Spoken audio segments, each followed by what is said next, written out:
3, 2.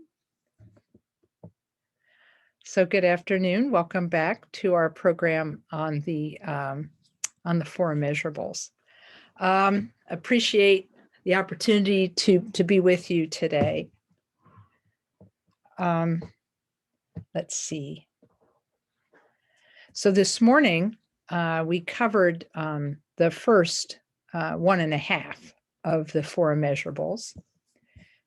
We covered this morning. We covered equanimity. We did a general introduction to the Four Immeasurables, and we covered the first of the Four Immeasurables, the measurable equanimity. And then after talking about equanimity, we transitioned into describing love. And now we're going to finish up the topic of love and go into the topic of compassion. Okay. Got a few more people joining. So, all right. So, so in any case, I'll start with a short prayer to the masters of the lineage. Sanjay Chudon Sochi Chunam La Jantru Bardu Dani Chapsuchi Daji Jin Soji Pe Sonamje Trola Penshir Sanjay Druparsho. Samchen Tamche Dewa Tan Dewe Gutan Tempar Guchi Dunya Tan the Nyogi Gutan Trawa Juji Dunya Mebe Dewa Dabatam Trawa Juji Nerin Chanda Dandrawe Tanyan Pula Neba Jirachi Palden Sawe Lam Harim Boche Dagi Chiwar Pede Den Shila Kadrin Chembo Kaneche Sunte Kusan Tuking a drip Saldu so. Okay. All right. So, so thanks again. I'm going to briefly show again the Four Immeasurables on screen, and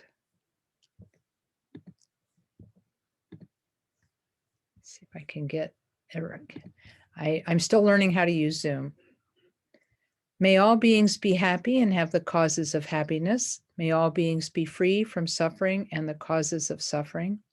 May all beings have that great happiness, which is freedom from suffering. May all beings dwell in great equanimity, free from attachment and aversion.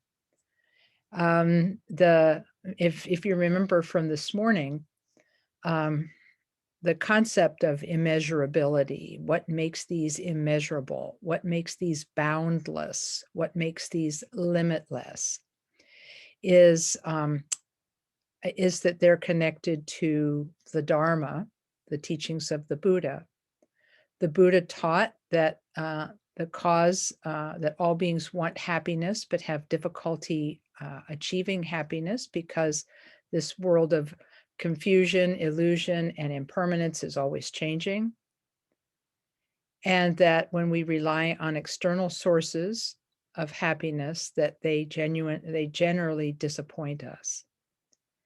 And so what we're striving for is to be happy and have the causes of happiness. As you remember from the teaching of the Buddha on happiness and suffering and its causes, oops,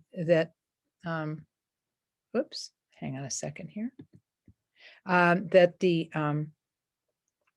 cause of suffering is clinging and fixation, particularly clinging and fixation toward the self and then objects and so on. And so we want beings to be free of suffering and its causes, clinging and fixation. We want all beings to be happy and have the causes of happiness, which is selfless thought, word, and action.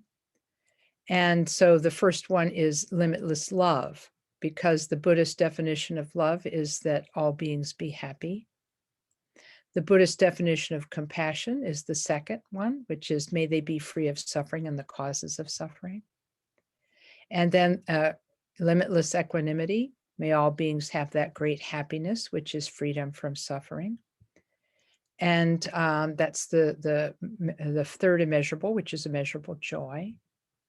And it indicates here the freedom from suffering is a code word for having the awakened experience. And then lastly, may all beings dwell in great equanimity, free from attachment and aversion. So that's a little bit about, that's the last of the four immeasurables, immeasurable equanimity. So, okay, so that's a little bit about what we have been studying this morning. So now we're going to get to the point of discussing what happens when we train the mind in cherishing others, which is the practice we talked about this morning. When we remember from this morning, the instruction of His Holiness the Dalai Lama was that we spend a few minutes every day on our meditation seat using our imagination to cherish other sentient beings. And by cherishing other sentient beings, we develop some feelings of love toward them, some feelings of wishing for their happiness.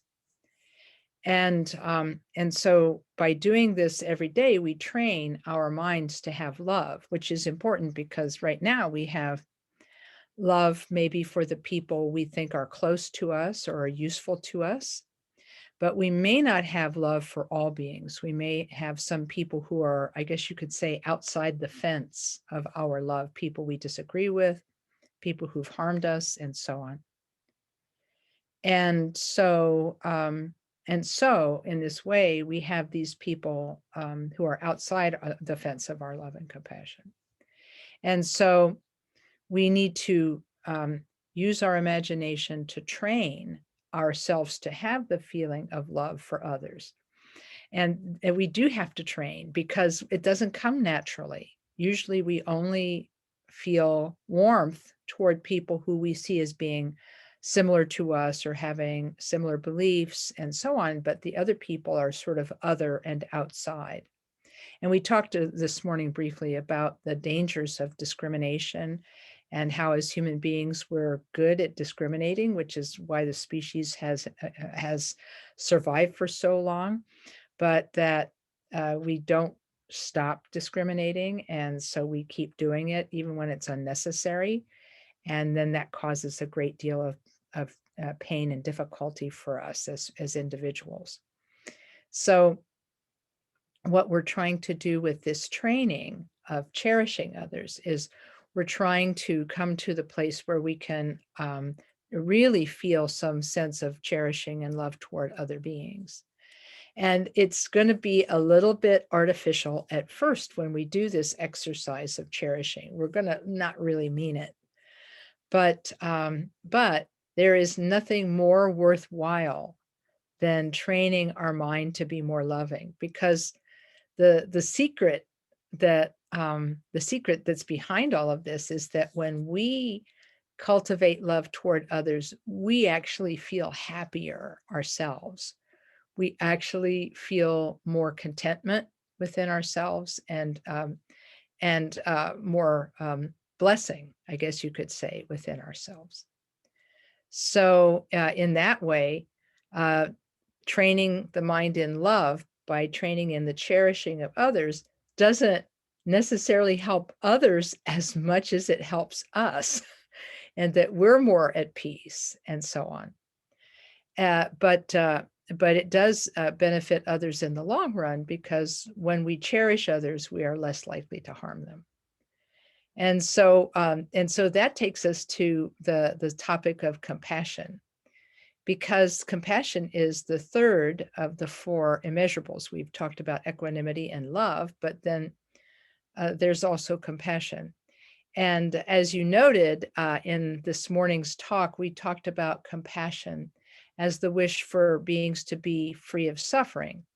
And so when we see people suffering, often we feel a little fear, because we fear having that kind of suffering ourselves. When we see someone who is begging by the side of the road. Sometimes we turn away from them because it pains us too much to see someone suffering in that way. And it's a little bit difficult to put ourselves in that person's place. How must it feel to be begging by the side of the road? And of course, whether one gives money or not to a person who is begging is an individual decision based on all kinds of variables. But a friend of mine who's a Christian actually stops and prays with people who are begging by the side of the road. He obviously has a lot of time. So he says a prayer with the person because that's the best kind of generosity he can offer that person. But not everyone is appreciative of prayer, you know. And but it's something where we might feel a moment of fear and pain when we see somebody else suffering, because we can't imagine having that suffering ourselves. And we fear getting close to it.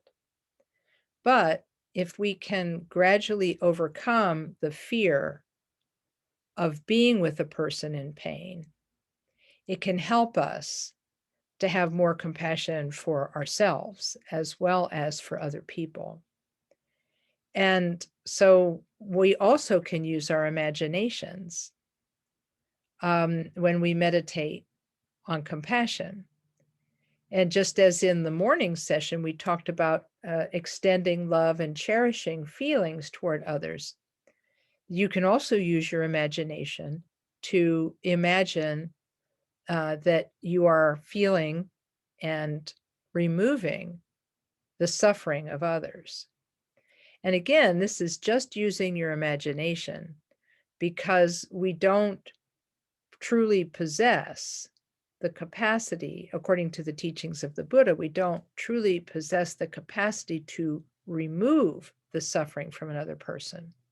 Because if you remember the Buddhist teaching is that suffering is the result of a person's karma, and that experience of suffering is individual to them and is in connection with and the result of the karma they accumulated. And the Buddha said that no person can take away the karma of another being. No unenlightened person can take away the karma or change the karma of another being. And he said even he, the Buddha, could not change someone's karma. So, but what the both the enlightened and the unenlightened person can do is turn toward those who are suffering with a compassionate heart. And that compassionate heart is like a prayer. It's as though you are praying for the person who is suffering. And so in a way, you're present with the person who's suffering in a prayerful way when you imagine that you are removing suffering from them.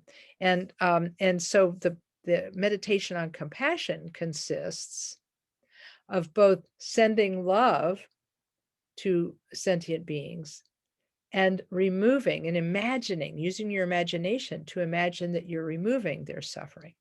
And you may say, well, if removing somebody's suffering is actually impossible, then why do we bother imagining doing it if it's something that we cannot actually do?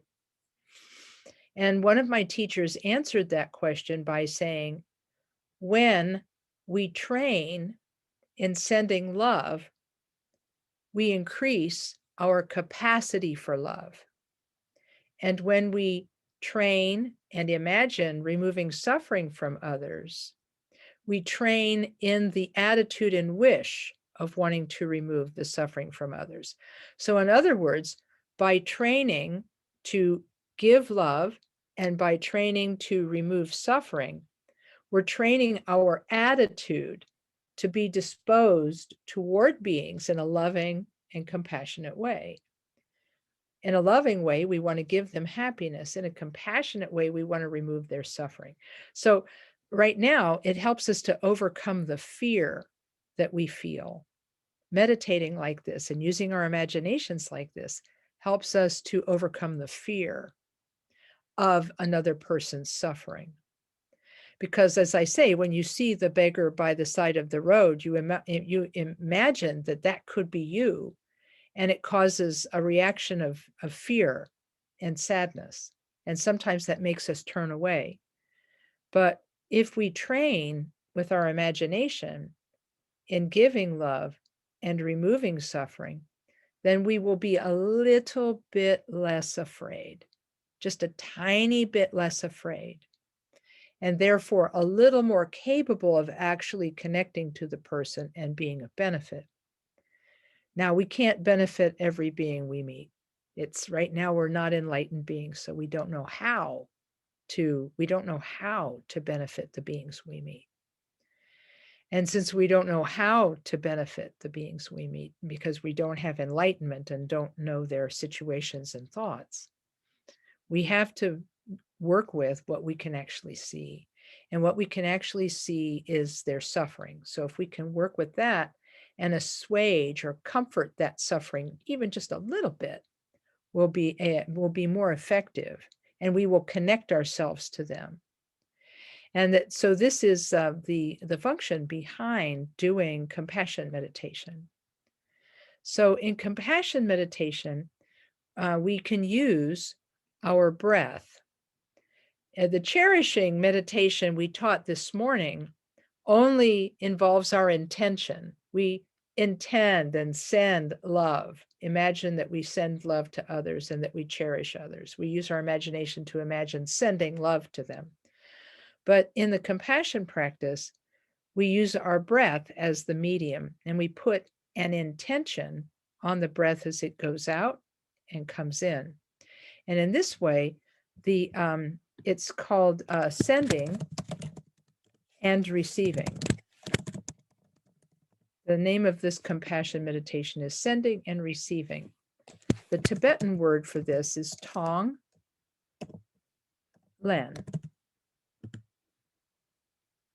Tong means to send, and len means to take.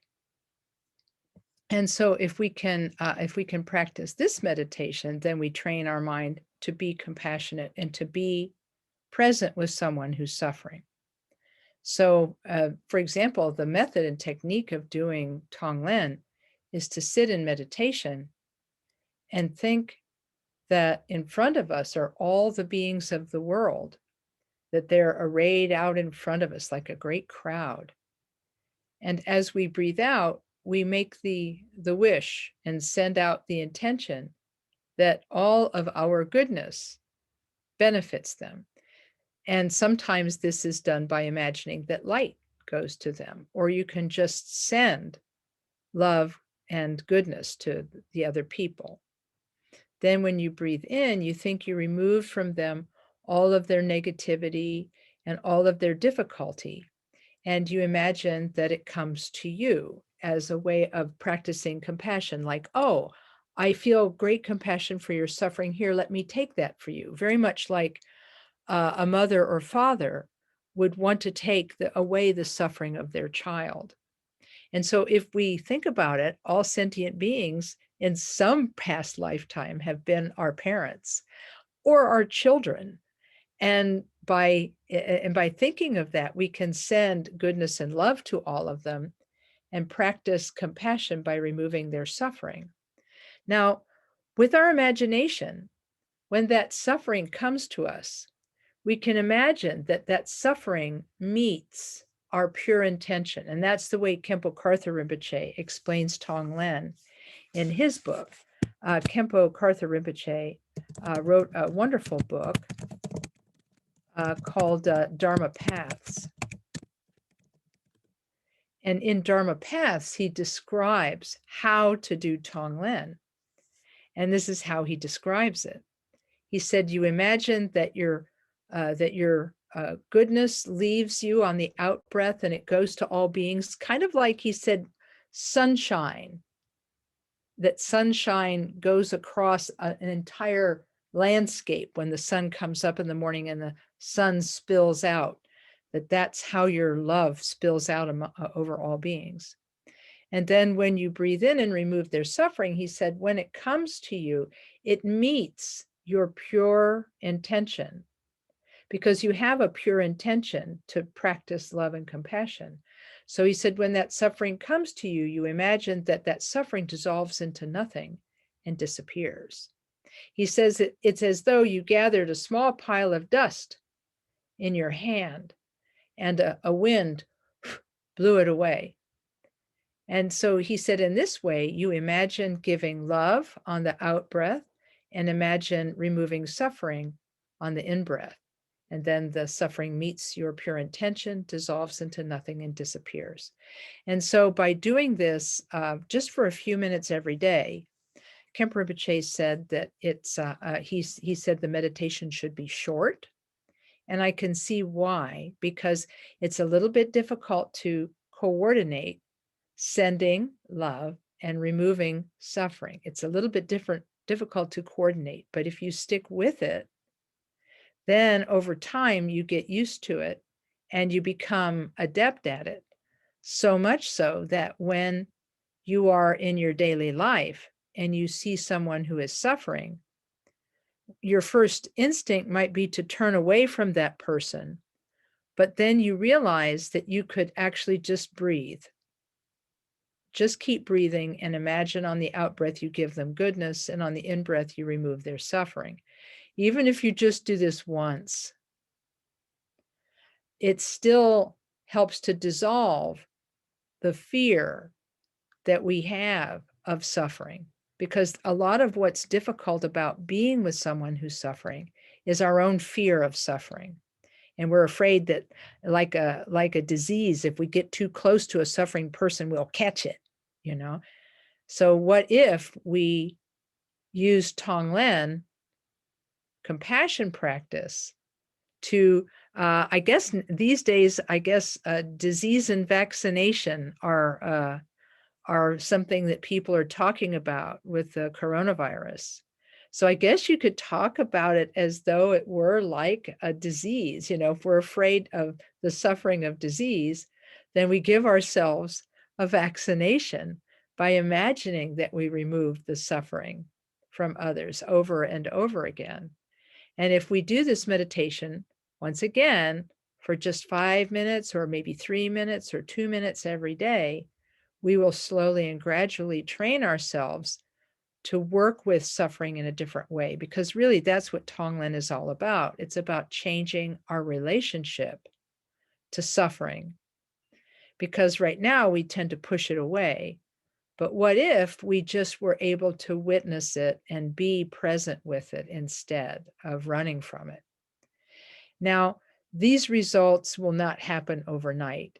And there are some people, and Khenpo Rinpoche said this, there are some people who have such a powerful fear of suffering that their fear may never disappear completely. But he said they will actually feel some relief from doing the Tonglen practice. So that's a little bit about the Buddhist idea of compassion and a practice that you can do to train your mind in compassion. But before we leave this subject, I thought it would be good. Maybe we should do a little bit of the practice, and then I'll see if you have some questions. The practice won't take very long.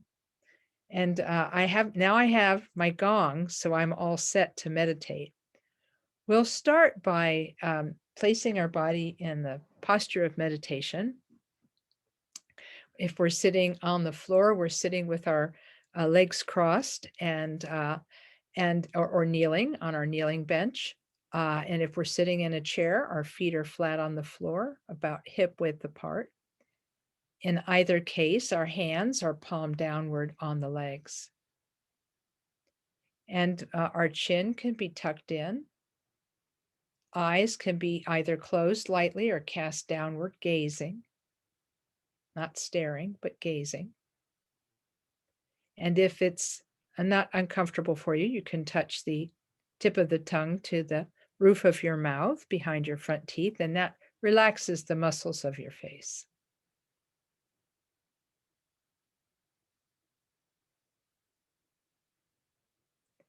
placing your body in the posture of meditation, you just settle in. And then you reflect on your motivation for practice. Think, I will practice this meditation for the benefit of beings. Start with one deep breath, not visualizing, just breathing. And then just allow the breath to come and go naturally for a minute or two. Not meditating on the compassion and love just yet. We're just simply sitting and being present with the breath.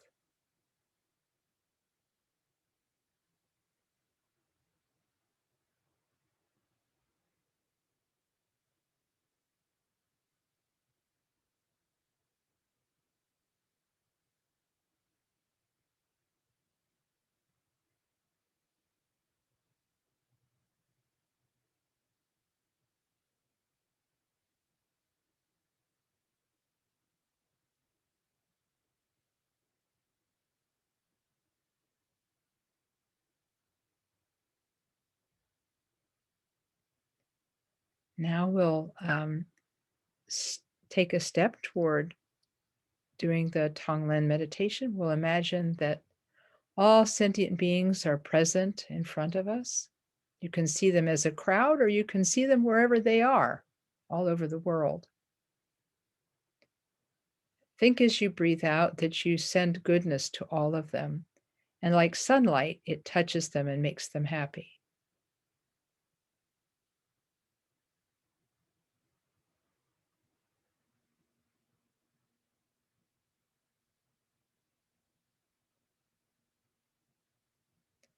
Then, while you're breathing in, you can add the visualization of imagining that all of their suffering is taken away from them and that all of it comes to you and that it meets your pure motivation of compassion and love and that all of the suffering disappears.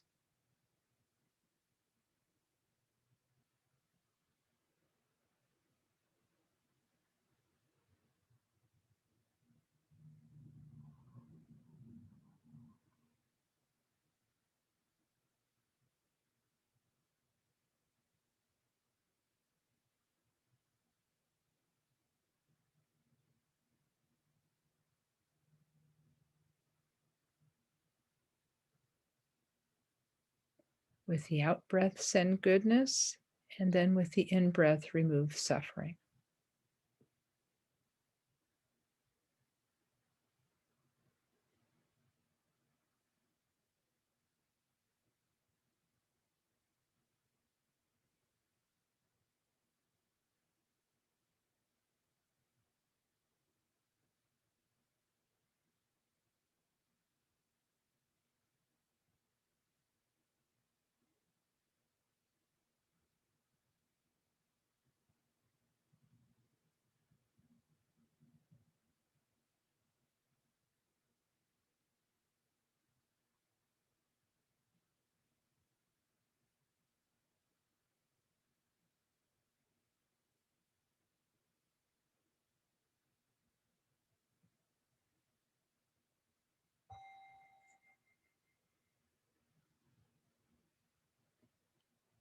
Okay, that's a short practice of Tonglen. And I'll see if are there any questions that you have? And you can type them into chat, or you can unmute your microphone and ask.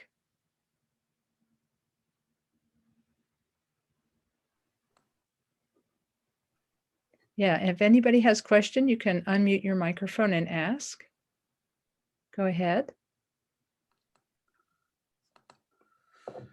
Hi. Hello. Yes, hi. So this is kind of an odd question, but sometimes when I do the Tonglen thing, as I'm imagining sort of expanding my scope to different beings and suffering and so forth, that sometimes as I'm doing this, I find my mind drifts to, well, either people long deceased or Mhm. sometimes even fictional characters, Mhm. um, Sure. the which I perceive as within their fictional narratives as being in sort of a suffering. Mhm. But I just wondered if you had any comment on that. Mhm. Yeah.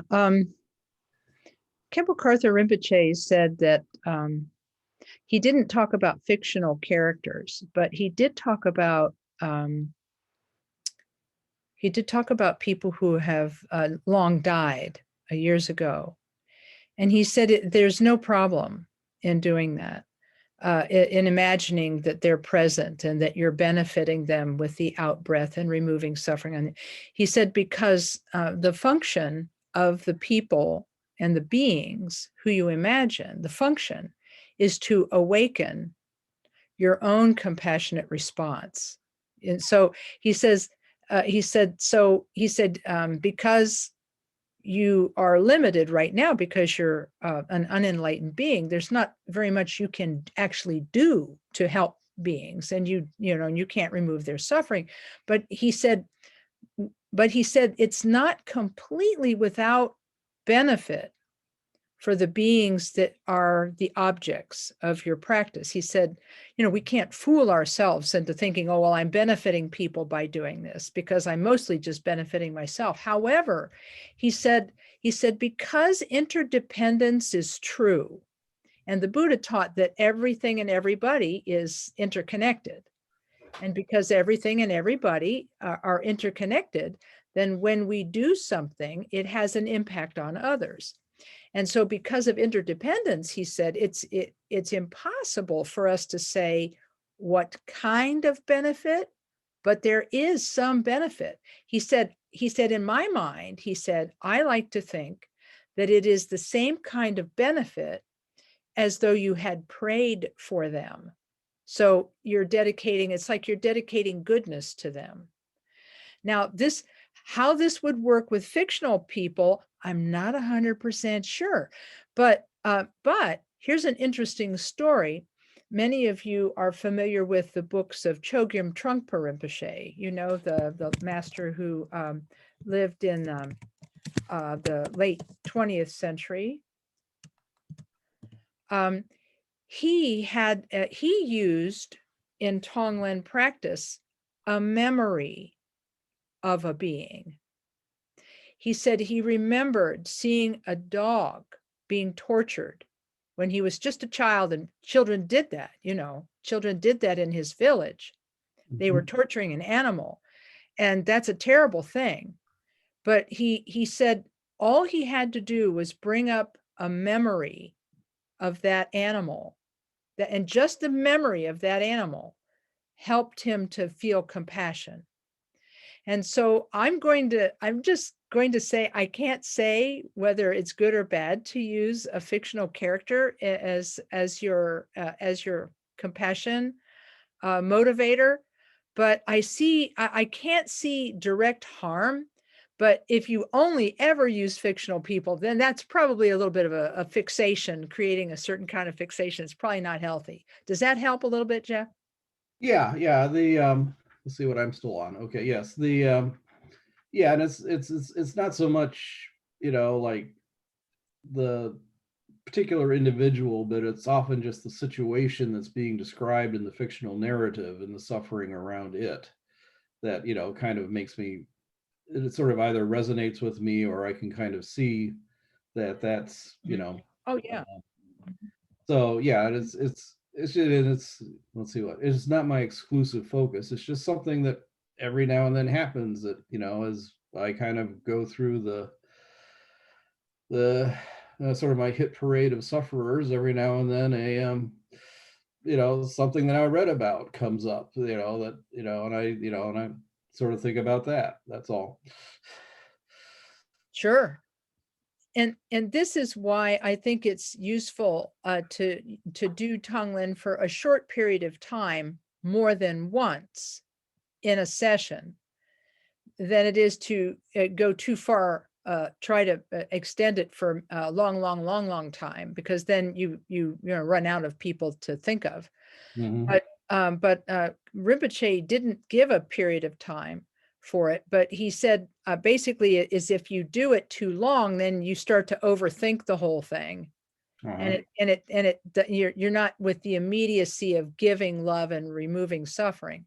You're no longer with that. And then if you do it too short of a time, there's nothing generated. There's no feeling generated. So you see what I'm saying? So Yeah. I think a balance between the two is probably the best. Yeah, and that actually is usually when I cut out. Mhm. Well, then, yeah. And what he says to do at the conclusion of the practice, and I didn't add that to this demonstration session, but when he teaches it in Dharma paths, he says that at the end, you can actually have an end to the session. You can create an end to it by letting go of the visualization. You just let it go. It's almost like there's a kite on a string and you just let it fly away. And so you just let that visualization go. And he said, and then just let your mind come to rest quietly in itself, in a place where there's no you, no them, no meditation taking place. You're just present with your experience of your mind. And Yeah. he said that sort of gives birth to something ultimate, if you know what I mean. Does Yeah, that I've been help? sort of punctuating the end with the dedication of merit. Then Yes, you definitely can do that. And I think that is a very good idea. You definitely can do that. okay, thank you. Oh yeah. No, I appreciate that. Did I see Barbara, or did you have a question, Barbara? Yes.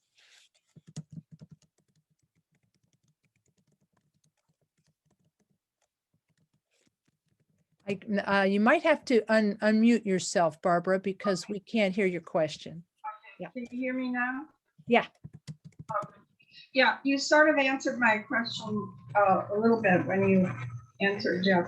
So when you talked about the compassion and practicing Tonglen and all that, and it seemed to me, and I can see where the practice is to dissolve your own fear because you think, oh, that could be me, that homeless person by the road. Mm-hmm. So, but that's about me. Mm-hmm. That's about me. Mm-hmm. And that's what I was thinking. There's really no proof that it affects other people because you don't know, there's no scientific, you would have to hook that recipient up to wires and see if you had any mental change because of your practice of Tonglen.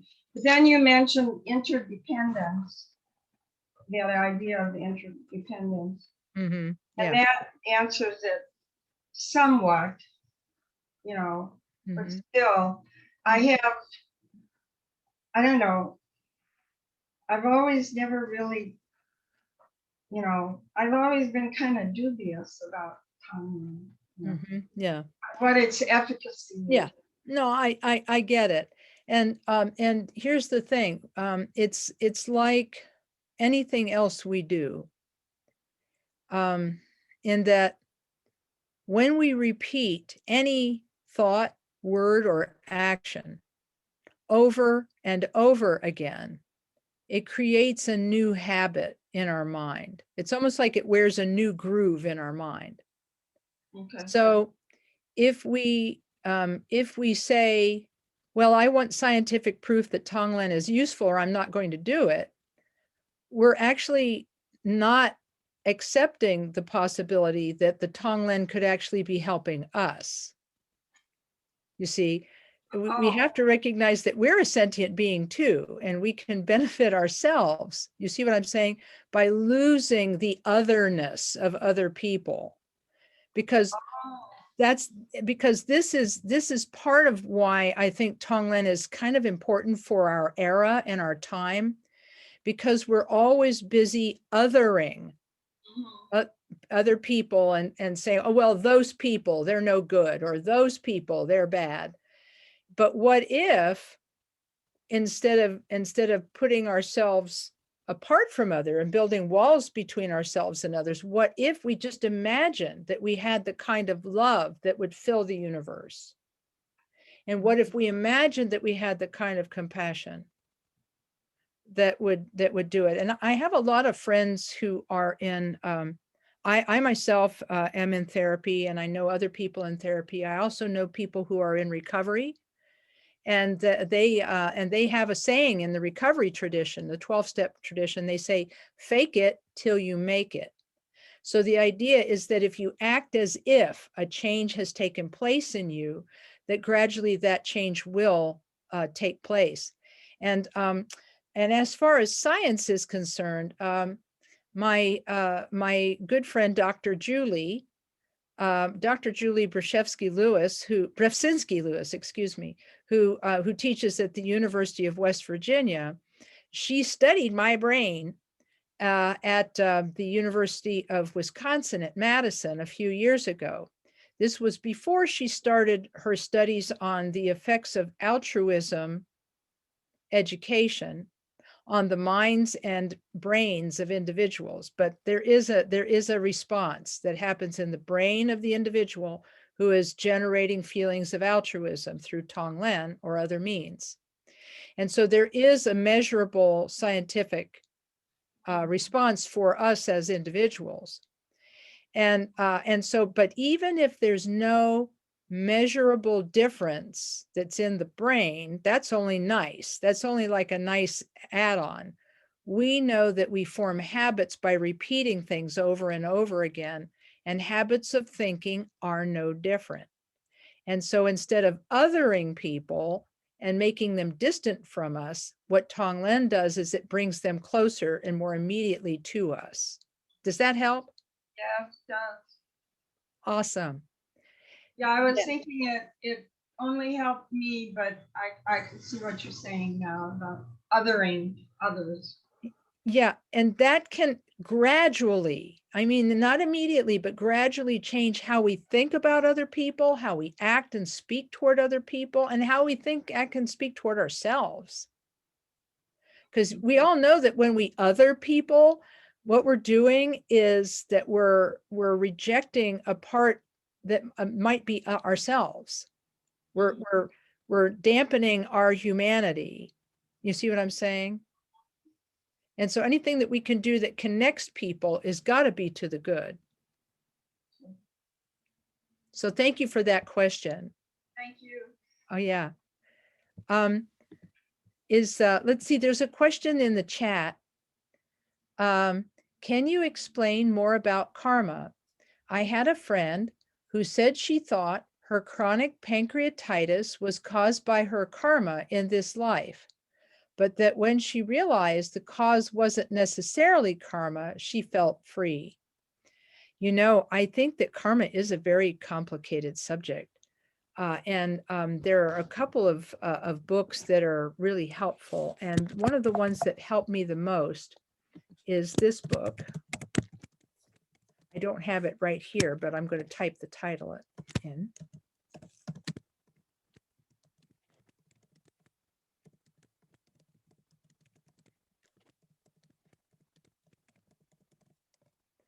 The name of the book is Karma, What It Is, What It Isn't, and Why It Matters. And it's by Tonglen Rinpoche. He passed away a number of years ago, but he was Western educated. And because he was Western educated, he understood things about Western thinking that were really helpful, that made his words really strike us. And when he talks about it there, he talks about it is that that there are many different types of karma, and there are many different strengths of karma, and that some actions that we do have immediate impact. Some have impact some many lifetimes down, and some have very little to no impact. And this is also explained by Tonglen Rinpoche in the opening chapters of a book called Vivid Awareness. This book is actually an extremely difficult read because it has to do with the view of emptiness. But the opening chapter is about karma, and it's one of the best short presentations I've ever seen. And so I am happy that for Mara, I'm happy that your friend had some relief, because I think that this is one of the problems with the teachings on karma, is that sometimes people will use the teachings on karma to feel shame and blame for themselves if they become sick, or if they have an injury, or if they have a misfortune. And this is not a healthy way to think about it. Now, granted, in Jamgon Kongtrul the Great's book, The Great Path of Awakening, he encourages people to see their misfortune as the finishing or completion of karma. But not everyone can grasp that idea. And so it's very difficult to teach that idea without some people taking it as a way of exercising their self-blame and low self-esteem. So we have to be very careful with how we talk about karma. And we have to make sure that people know that they, in their previous lifetime, when they accumulated negative actions, they did so not knowing that it would result in karmic effects down the line. I mean, who thinks about that? Very few people think about that. And so we think about children who don't truly yet know right from wrong. They kind of have an idea, but they're not exactly sure how it all works. So they do a lot of bad things without really thinking. I mean, I think of all the ants I killed. I mean, because I thought ants were bad. And so I killed lots. I stomped on lots of ants. If I had known the suffering I would cause those ants, I wouldn't have done it. But I wasn't thinking. I didn't know. And how many people go through their entire lives not knowing that what they do has an impact.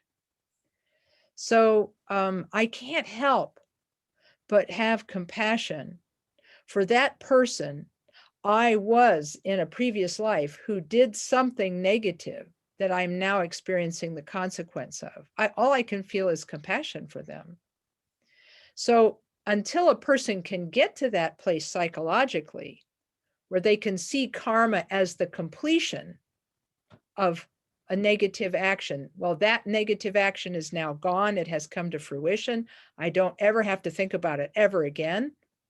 That's a wonderful way to be able to think. But if a person isn't there and can't think like that, we have to find other methods for them to work with it. And one of my favorite methods came from my teacher, Khenpo Karthar Rinpoche, who actually made the statement that not everything that happens in our life is karmic. Not everything. He made that statement.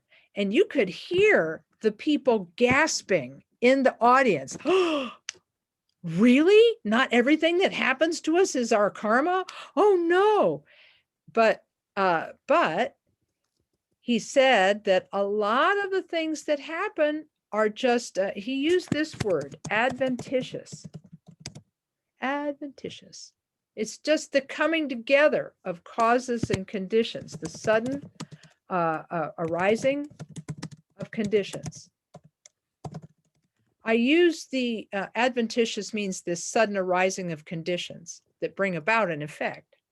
I use the example of summer thunderstorms, because summer thunderstorms, which they sometimes even call pop-up thunderstorms because they just pop up out of nowhere.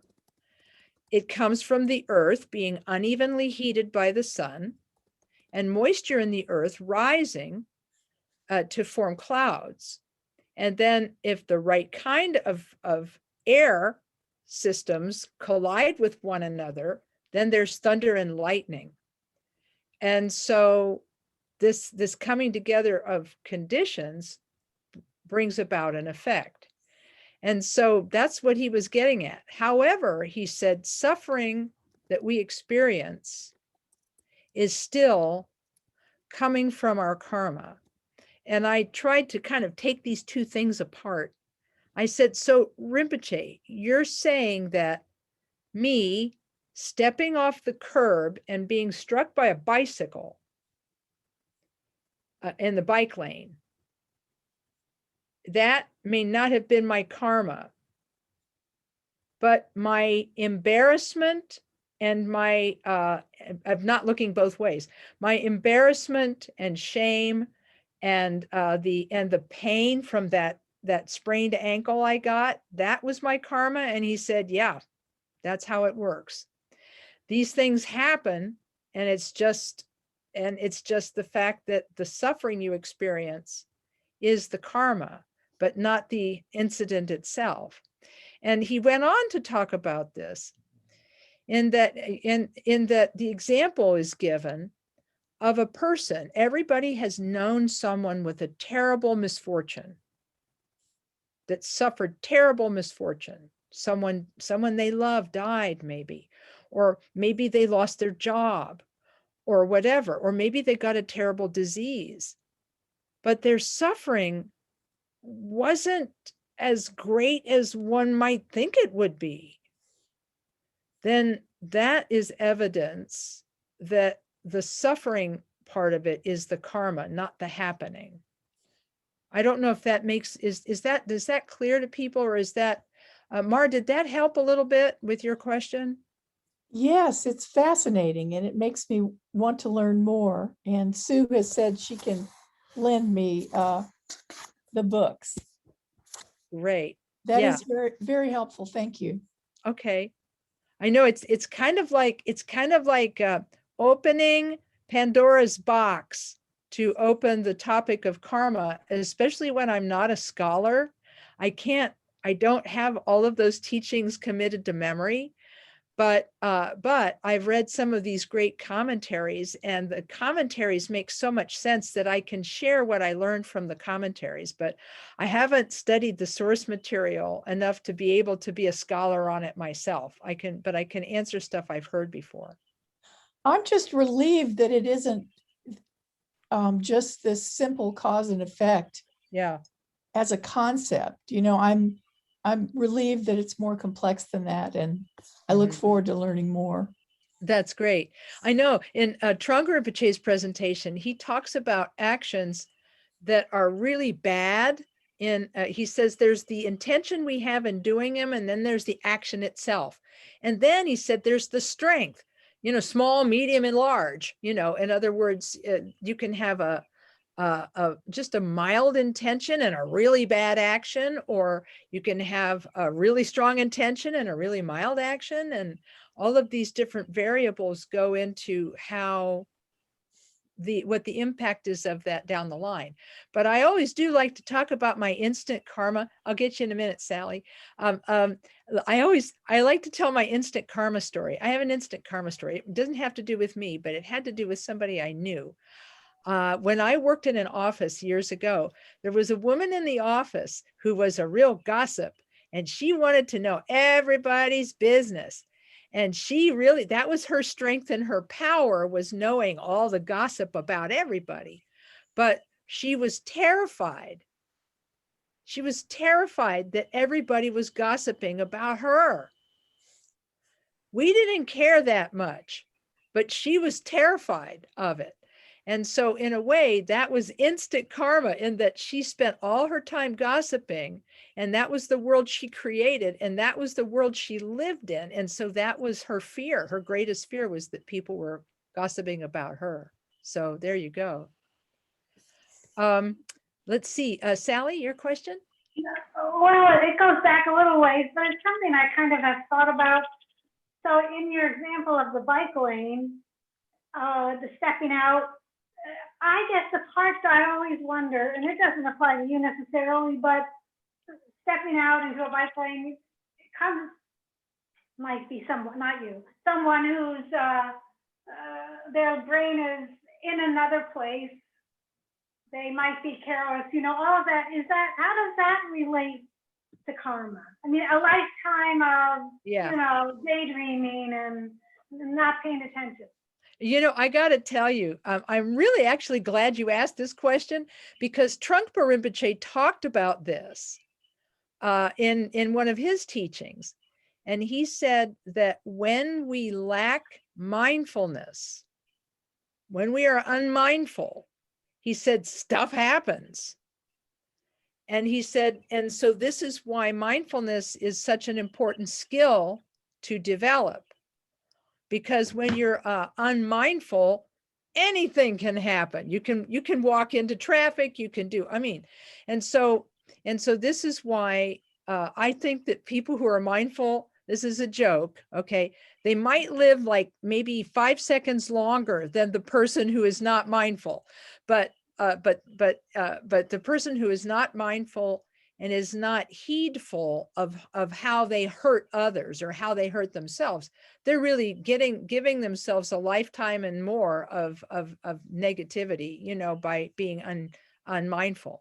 But yes, he said that the world will remind us, will give us reminders when we're being unmindful. So I don't know that addressed your question, but he said it is a factor. It's a factor.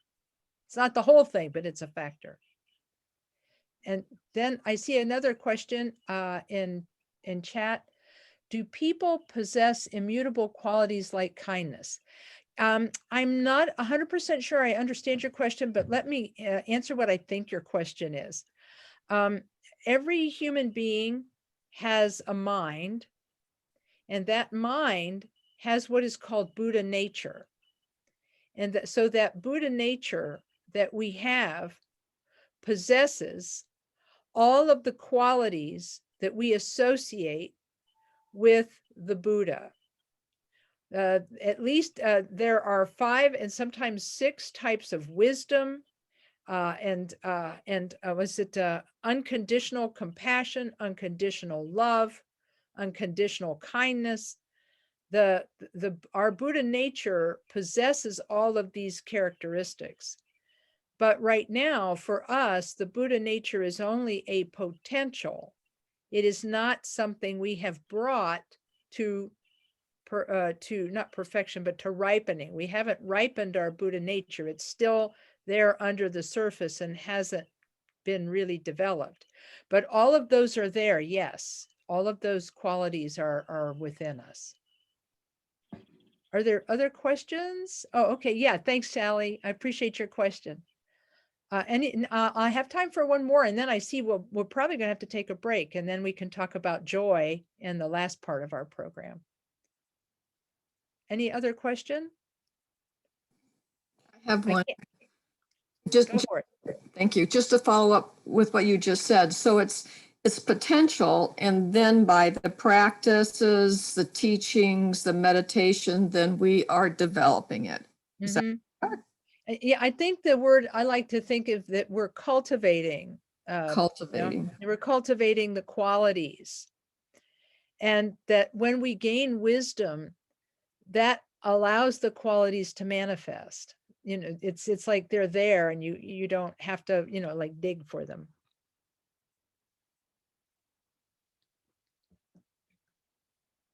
Other? Okay.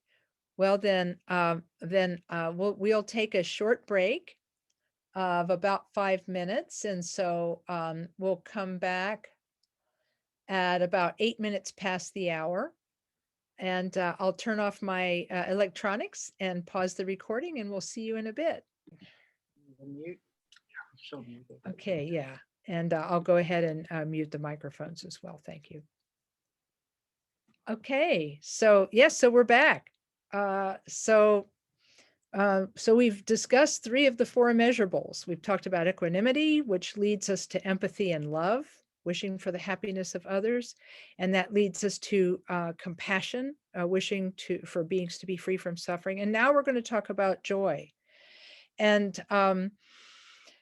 if you remember from the prayer, it says, may beings have that great happiness that is freedom from suffering.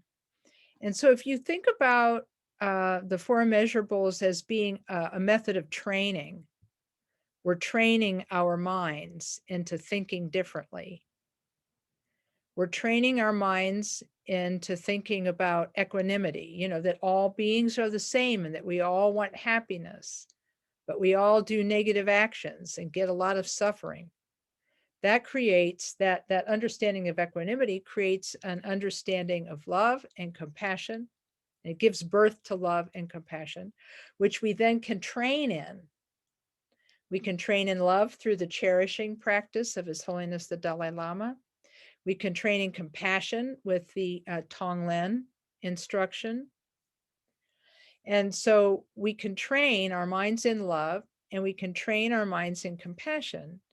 And in so doing, we create a new way of living. We create a new way of living. We are slowly and gradually changing ourselves from selfish beings, fully selfish beings, to being partially selfish beings and partially selfless beings. So we're gradually training our mindset to be less selfish and more selfless. And we're also training our actions to being more kind and more loving. Because many people, when they start training in love and compassion, will begin to feel differently. I've had a couple of people tell me that once they started practicing the cherishing practice and the Tonglen practice, that they actually began to have more compassion for themselves.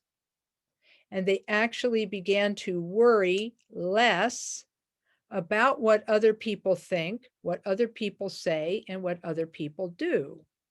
And so not worrying so much about what other people think, say, and do, they are happier. And as happier people, they accumulate less negative karma and so on. And so by gradually making these changes, we ourselves become more free. We're freer. We're more free from our painful, selfish habits, and we're more contented with the things that we already have. And this goodness and contentment begins to expand. And gradually that allows us to meditate more sincerely.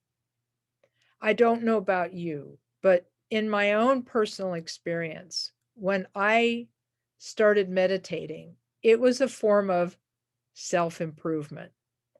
I wanted less suffering. I wanted a calmer mind. I wanted a better mind for myself. And that's why I started practicing meditation.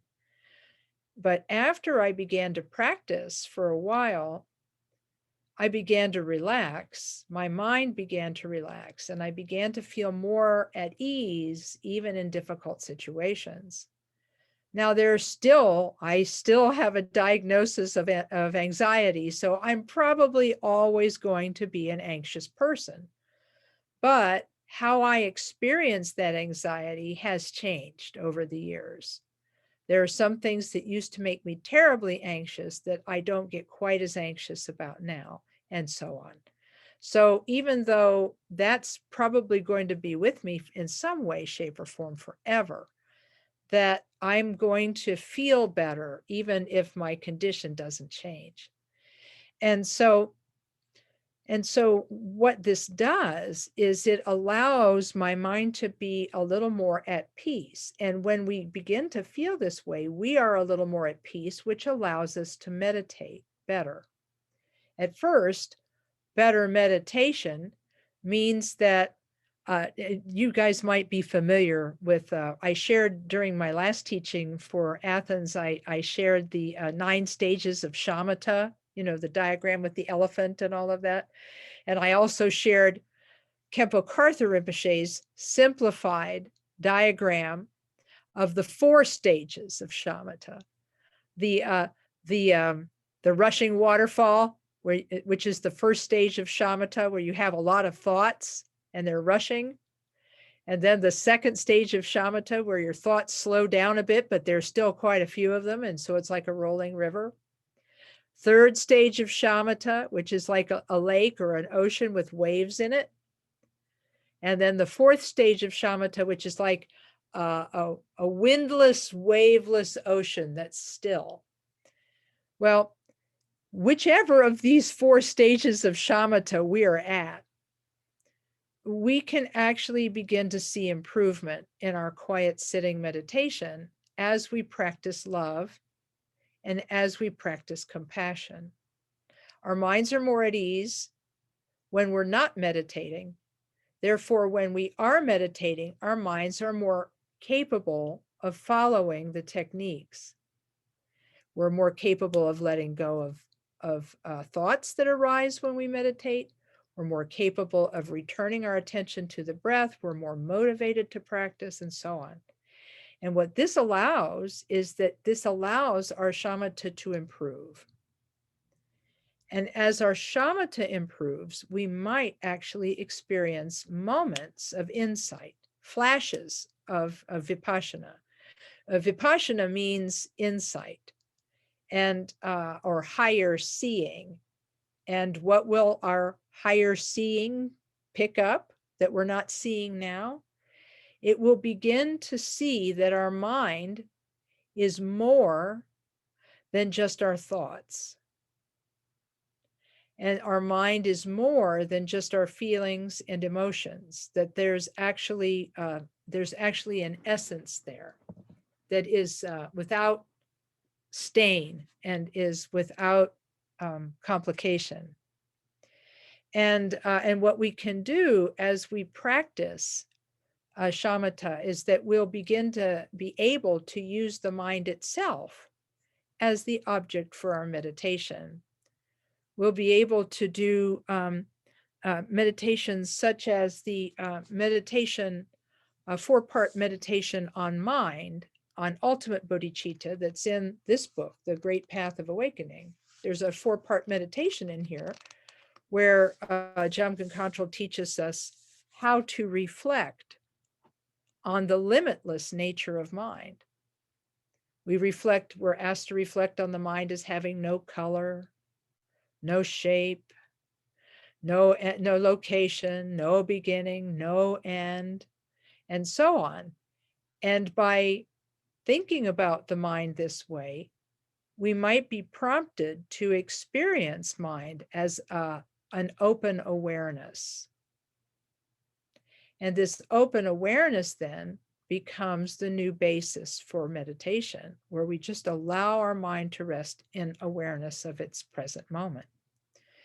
And when we can rest like this over time, we can ourselves make that discovery that was made by the historical Buddha Shakyamuni, that we can make that discovery of what mind really is and how mind really is, and experience our mind in a way we never have before. And we can, at some point in the future, we could actually reach what is called the first level of Bodhisattva awakening. The word for it is in Sanskrit is, let's see if I can get this to come up, Bhumi, B-H-U-M-I, Bhumi, or level. And this is called arriving at the path of seeing. Oop, I'm sorry. I sent that as a direct message and not to everyone. Sorry, I'll switch that.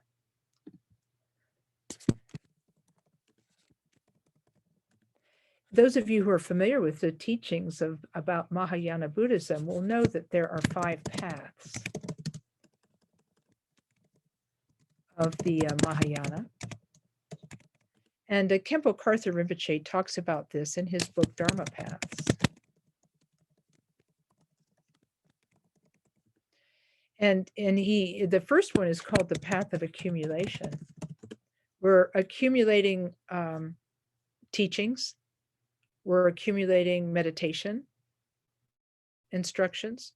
We're accumulating positive actions and so on. And we're learning prayers and practices. So we're in the path of accumulation, where we're accumulating knowledge and practice. And then eventually we arrive at the next stage, which is called the Path of Juncture, where we begin to try to make it all work together. We begin to practice not just sitting meditation, but compassion meditation. And we begin to practice not just these things, but also understanding how mind is by reading and practicing books like this. And so we pull all of these disparate practices and learnings together, and we begin to make them work for us. And we begin to give up our negative action, and we begin to embrace positive action, and we begin to understand our mind more, create more compassion, more love in our minds. But then as we begin to practice this insight, eventually we arrive at what is called the path of seeing. And what we see is we see our mind in a way we have never seen it before. And we get little glimpses, a lot of little glimpses before we arrive at the path of seeing. Khenpo Karthar Rinpoche says, a person arrives at the path of seeing, or the first level of Bodhisattva awakening. He says they arrive in a single session of meditation. You sit down as an ordinary being and you get up as a first level awakened Bodhisattva. But he said it doesn't happen by accident. It only happens as the product of many days, weeks, months, and years of training under the guidance of a meditation teacher. So the path of seeing is the beginning of our accomplishment of real limitlessness. Because then when we arrive at the path of seeing, suddenly there is no sense of me doing something for another. In other words, the barrier between self and others dissolves, and one sees other beings as they are and knows what they need and is able to act for their benefit without worrying about themselves. And in this way, Khenpo Karthar Rinpoche, in his book Dharma Paths, he says, then truly the 6 perfections become perfect. Right now, we can only practice generosity in a selfish way, having to think, oh, I am doing this for someone else. I am doing this for this other person. But we can't really be selfless in our generosity. We can try. And he says it's good to pretend that there's no giver, no receiver, no object, and no action. We can truly practice generosity without object. We can truly practice ethics without object. We can truly practice patience without object. We can truly practice diligence without object. I spelled that wrong, sorry. And then we can truly practice meditation without object. And then we can arrive at wisdom. And so he said, this way, once we've arrived at the first Bodhisattva level, then he said, all of our love and compassion becomes genuine without object. And it becomes truly limitless and truly unconditional. And so you can see that there's more than one meaning to the word joy. There's the joy and happiness that we feel as we practice and let go of our bad habits. And then there's the joy that we feel as we begin to do good for others and reduce our own selfishness. And then there's the joy that we feel when we arrive at the path of seeing and make the decisive breakthrough to the first level of Bodhisattva awakening. And it is through these practices that limitlessness really is, or immeasurability really happens for us. So I think that's where I want to stop for the moment, because I think that completes the thoughts that I have on the topic. But I know that you might, what questions do you have about this? What questions come up as you think about this? And we'll talk a little bit about joy in all of its iterations.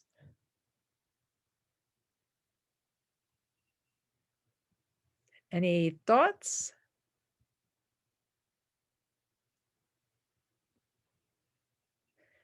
Okay. let's see. How does one know where one is on the path to the first booming? Well, good news. We're all on the path of accumulation right now. Kemp Rinpoche made it easy. He said, you're on the path of accumulation right now, so you don't need to worry. And you might be on the path of juncture. I'm not 100% sure. We don't know who's where. But what you can do, you can find out more about this. Pardon me. This is like medicine. So hang on a second here. Apple juice and an iron supplement. Great. It's good for everybody. Yum. Okay. So, we're all on the path of accumulation at the moment, but if you look in the jewel ornament of liberation, they talk, Gampopa talks in detail about about what's happening for the individual at each of the five paths. Because I haven't studied it extensively, I can't give you chapter and verse without getting the book out, but that gives me a start. Does that help? Okay. Other questions? Nope, got the wrong one here. I won't be able to see you if you're raising your hand, so maybe you'll have to unmute if you have a question. Yes. It says Jeff had a question. Yes. Oh, it was above. Oh, it was in the chat. Sorry about that, Jeff. I missed it.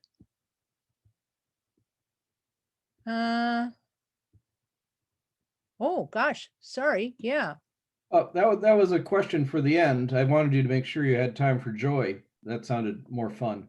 Oh, sure. Yeah, this was, a question for the end. While doing Tonglen, I will sometimes focus on people where I feel that unintentionally contribute to another's suffering. Any comments on this? I think I understand your question, Jeff, but let me see if I can repeat it back to you. Are you asking that when you do Tonglen, sometimes you think specifically about people who have caused harm to others? Is that what you're asking?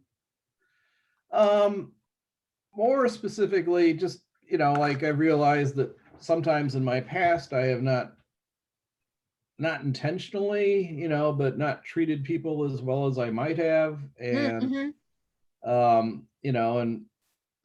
not really meant to cause them suffering, but I'm sure I did. So I kind of, go through and send the love and compassion and try and absorb their suffering. And so it's kind of a selfish focus in a way, but on the other hand, it's kind of also meant somehow for them. Yeah. And you know what? I think that's awesome. Because we all have, the Tibetan word is, it's called Lenchak. Lenchak. We all have karmic creditors. And these are beings that we either intentionally or unintentionally have harmed in the past, who now would very much like to be repaid and sometimes cause trouble for us. Khenpo Karthar Rinpoche said, have you ever met someone who instantly disliked you for no apparent reason? He said, it's probably somebody you've harmed in a previous life, just kind of getting the sense of you and going, not them. And he said, have you ever met a person and you instantly liked them, or they instantly liked you? And he said, probably someone who has benefited you and you have benefited in previous lifetimes. He said that it's no hard and fast rule, but he said these things do happen and they are observable. So he said there are several ways to repay karmic debt. And Tonglen is a really good way to begin to move in that direction. There's also a practice that a person can do, and it's given in the Great Path of Awakening. It's given under the slogan. Let's see if I can find it. The best way is to use the 4 practices, where there's like an offering, and that's one. But oh no, it actually starts out under another slogan. Sorry, my mistake. The first slogan you should read in regard to this is "Be grateful to everyone." The slogan is "Be grateful to everyone," and he's basically saying, Jamgon Kongtrul, in his explanation of this slogan, is saying that when misfortune befalls us, if we blame externally, saying, oh, it's their fault, or it's their fault, or it's their fault, we're creating a false narrative in which I mean, it doesn't mean that the other person shouldn't have acted properly. That's not what he's saying. He's not saying that, that we should let criminals go free and not put them in jail. He's not saying that. But what he is saying is that we shouldn't hate people and blame people for things that happen in our life. And because when we blame and hate, it actually impacts us. It actually turns us into something. And so he's saying, instead of hating on them, be grateful to them. And then he says, you can even go farther than that. He says, if you've got a troublemaker, imagine that the troublemaker is like right there in front of you and say, oh, here, would you like to have everything I have and own? Here, please take everything that I have and own and be happy, and may my debt to you be repaid. And there's actually an exercise that you can do in the book under "Be Grateful to Everyone." That's the one I was thinking of. The 4 practices is another form of karmic debt repayment that we won't get into today. But just that interpersonal one is pretty good. You can go to www.lamakathy, Lamakati, I can't spell, THY, lamakathy.net.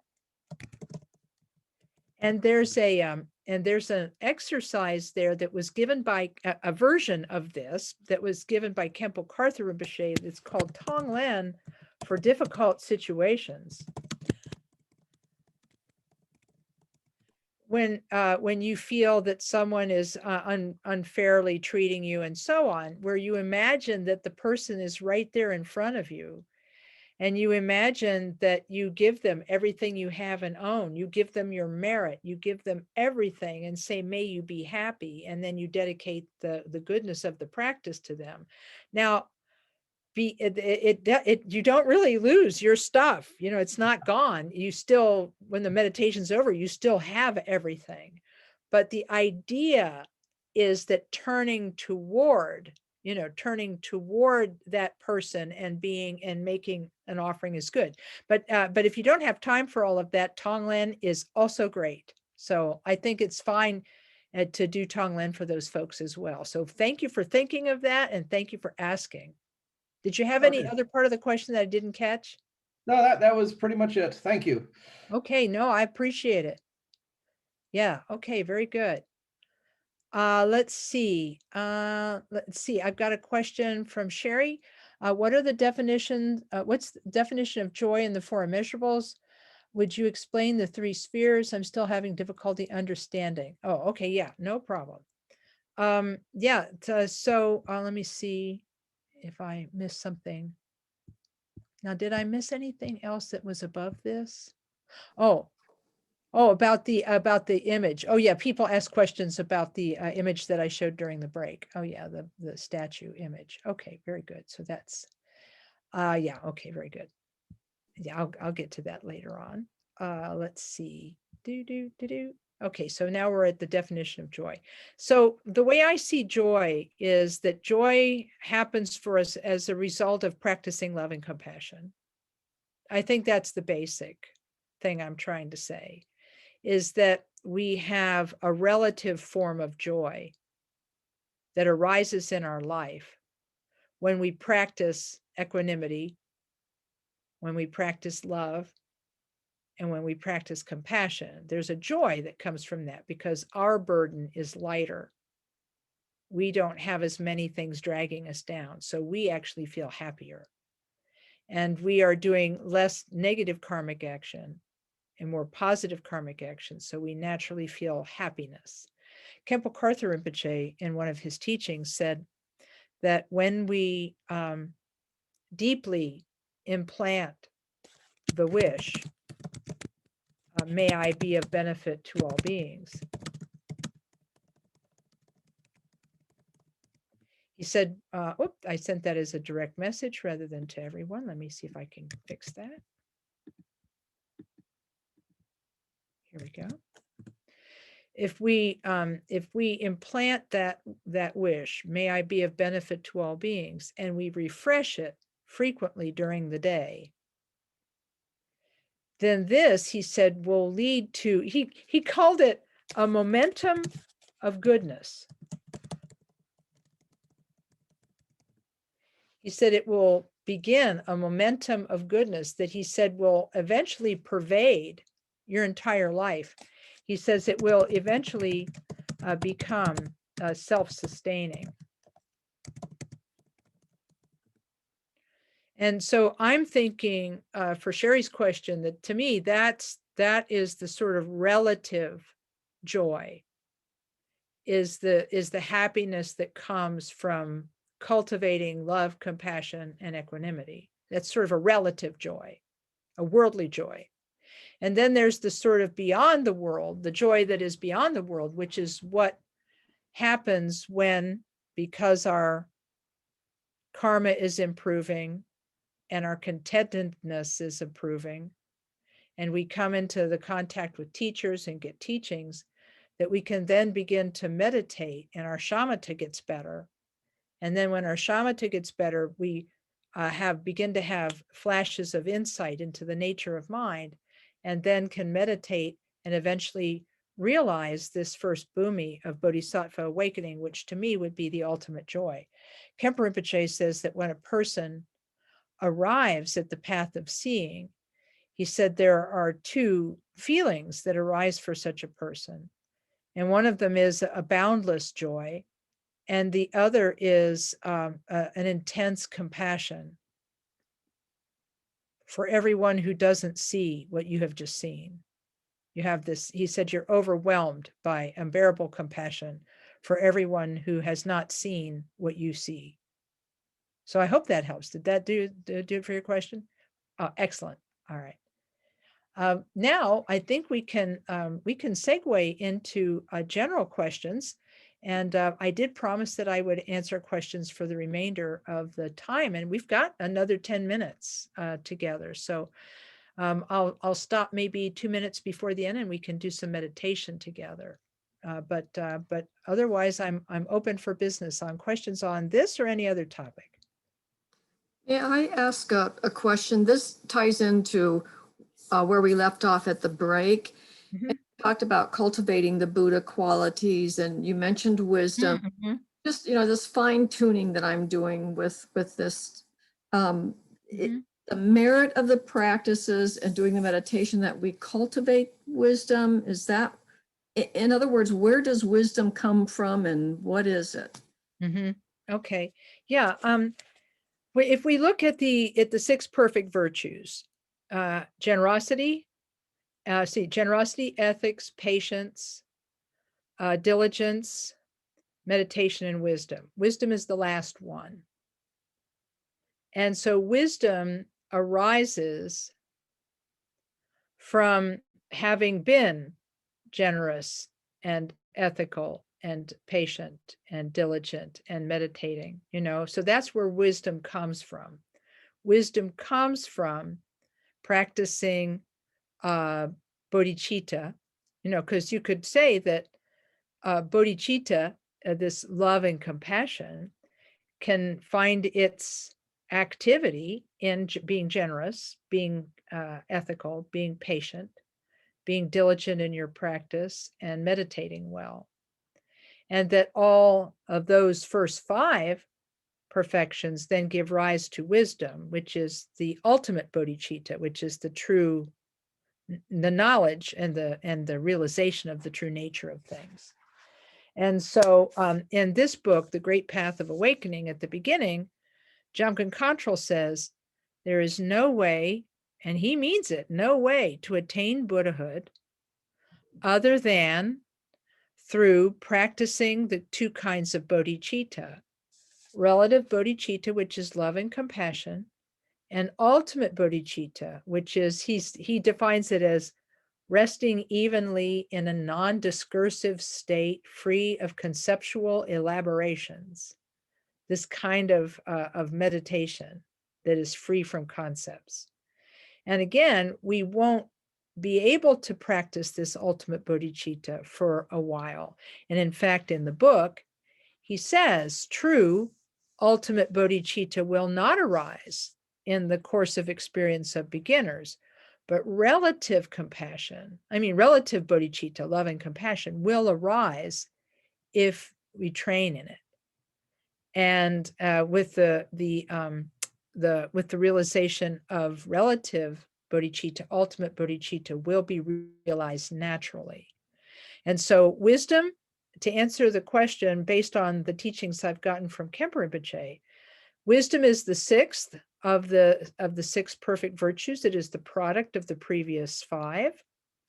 It is also the product of the practice of both relative bodhicitta, which cuts through all barriers between self and others and begins to deconstruct self-fixation.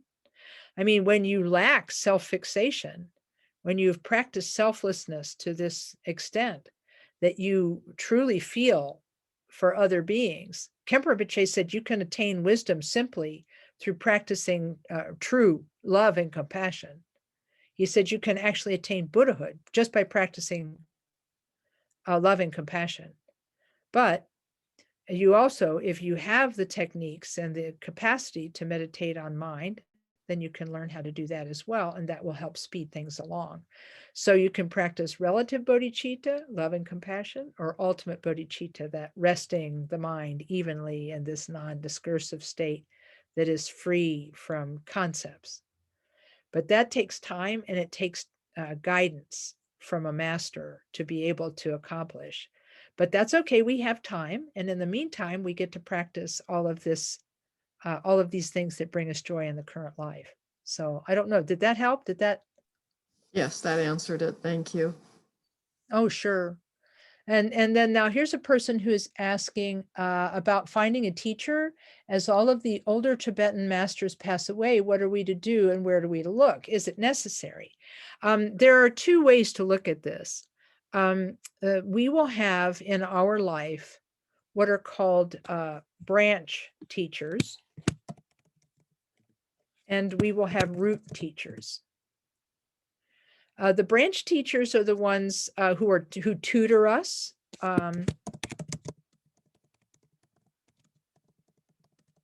In things like meditation and sadhana practice and chanting, and this kind of teaching today is like a branch teaching, and so forth. And so we'll have lots of those, and we'll sometimes even find that they give pretty good practical advice as well as teachings. And so those branch teachers will really be able to help us. In terms of root teachers, it's going to depend on individuals, because according to Khenpo Rinpoche, the way a person becomes your root teacher is that they point out the nature of your mind, and they help you to see the nature of your mind, and that's the function of a root teacher. There are 2 or 3 ways that they can do this. One way of doing it is through something called Guru Yoga. And that's where you imagine that your master is present with you. And you can do this whether your master is living or whether your master is deceased. You can still visualize your master as being present in front of you and imagine that they purify your negativities of body, speech, and mind and give you the capacity to meditate and practice Mahamudra. So the Guru Yoga is one way that your root teacher, whether living or deceased, can point out the nature of your mind through you receiving these empowerments. They call it the 4 empowerments that ripen the stream of being. Now, for some people, this is not enough. This is not enough. And so they need to seek out a human teacher who can give them the pointing out instruction to the nature of their mind. And so for those folks, they will need to seek out human teachers who are still living, who have and hold the Mahamudra lineage. And before he passed away, Khenpo Karthar Rinpoche did advise some of his students to see these masters and receive teachings from them and to go under their care. And so, it's all going to depend on the individual, how much training the individual has and where they are on their path as to whether they will be able to rely on the teacher through Guru Yoga, or whether they will also want to take an external course in Mahamudra meditation from one of the great masters who's currently giving them. I can think of 3 masters right now who Khenpo Rinpoche has recommended to specific students. I don't know that he recommends them to every student, but the specific students were aimed toward His Eminence Taisita Rinpoche, who does a Mahamudra course. Then there's also Mingyur Rinpoche, who does Mahamudra course. And then there's Trongpa Rinpoche, who does a Mahamudra course. So all 3 of these masters are living masters, and that they can give these pointing out instructions. And so I think it's going to depend on the individual and their needs, because many people will be able to get certain pragmatic advice from their branch teachers. But in order to ask questions of the teacher that are incredibly important, such as, what do I do with my life? Khenpo Rinpoche only identified 2 masters that he said that we could ask those kinds of questions to. He said His Holiness Karmapa, although he's difficult to approach now because he's in retreat, His Holiness Karmapa and His Eminence Taisita Rinpoche, he said, are people that he believes are masters of karma. And he said this, he was asked this question something like, I don't know, 5 or 6 or 7 years ago. So there may be other people on that list now, but if he were to answer that question now.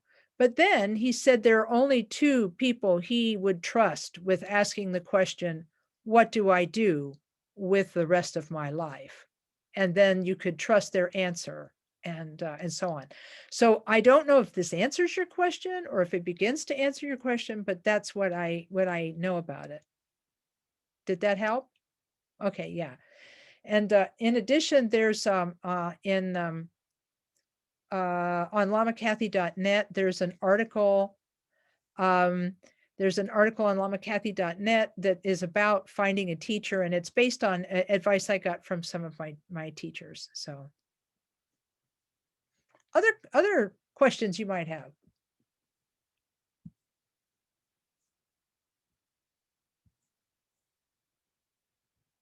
Time for one more. Yeah, Lama Kathy. Yes. So the appellation of Vajradhara, His Eminence Taisitu, has been referred to as Vajradhara. In the practice of Guru Yoga, there is Vajradhara. Vajradhara with a D. Yeah. Can you speak about that a little bit? Sure. If we look at the word, let's go to chat. Vajra means indestructible. I won't have spelled that correctly. Sorry, I'm trying to type fast.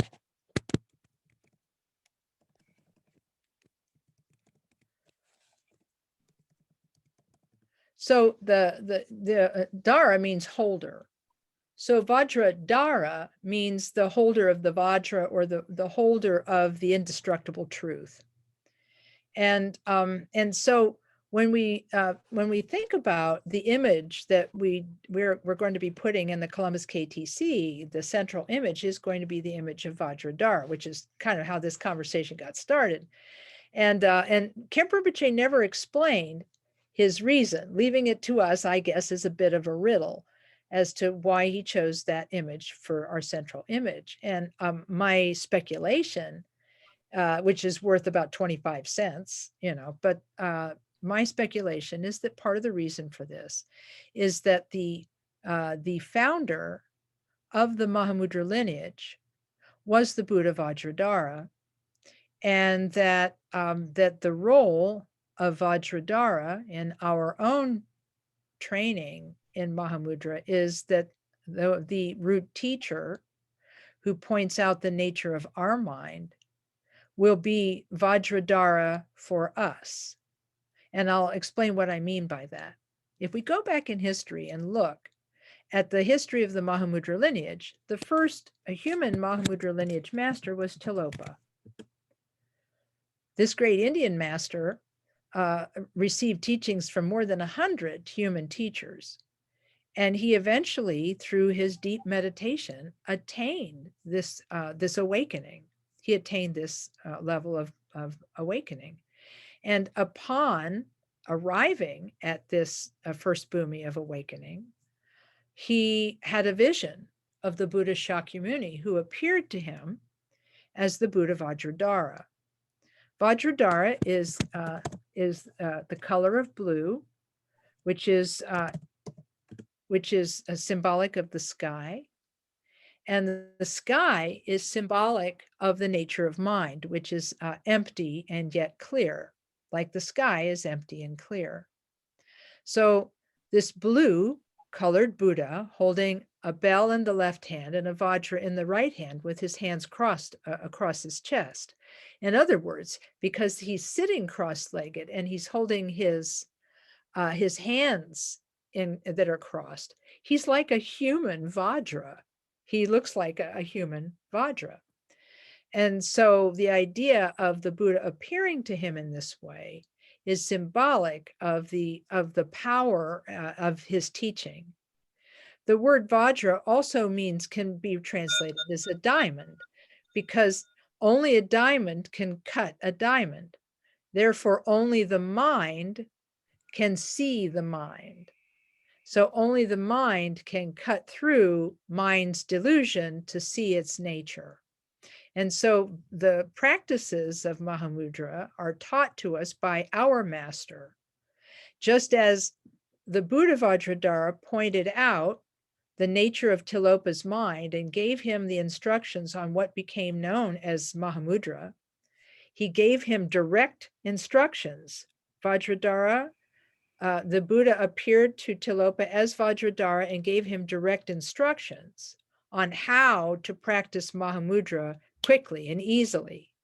And then Tilopa taught those to his disciple, Naropa. And Naropa taught his disciple, the Tibetan translator, Marpa. And Marpa taught his disciple, the Tibetan Milarepa. And then Milarepa taught his disciple, the Tibetan physician, Gampopa. And then Gampopa taught Dusum Kempa, who was the first Karmapa. And so in that way, each of the masters in this list became and held the spot of Vajradhara for the next generation. And so that's why when Siddha Rinpoche taught us the Mahamudra, he said, my Vajradhara was the 16th Karmapa who gave me these instructions. So for me, the 16th Karmapa was my Vajradhara. And his disciples call him Vajradhara because he is the one who holds that role for them. So in any case, I hope that's helpful. So from this and all subsequent generations of Mahamudra practitioners, we all look to Vajradhara. So in a way, seeing that image of Vajradhara, hopefully we will attain some kind of message, if you will, from our own Buddha nature. It's like telegram from your Buddha nature, and that we'll be able to have some understanding from there. I hope that's helpful. Yeah. So does one think of Vajradhara as, I don't want to be glib, but kind of an all-purpose primordial awareness, all-purpose primordial wisdom? Yes, he is actually not thought of as a person who had a life story. In fact, Tonglen Meditation says you won't find a biography of Vajradhara anywhere. He is the primordial nature of our mind, the primordial wisdom and nature of our mind. But you have to remember that that's in the Mahamudra tradition. In the Nyingma tradition of Dzogchen, the primordial Buddha's name is Samantabhadra, and there's a whole different story about Samantabhadra. So we'll have to just let that one go for today, since I'm not fully conversant in that. Yeah, good. Well, because of time, we're going to have to stop here. I'm so sorry that we have to stop here. And but let's sit for just a moment, do a little bit of meditation together, and in doing this little bit of meditation together, we'll then dedicate our merit. So sitting quietly, arranging yourself in the posture of meditation. Just breathe in and out quietly for a moment or two.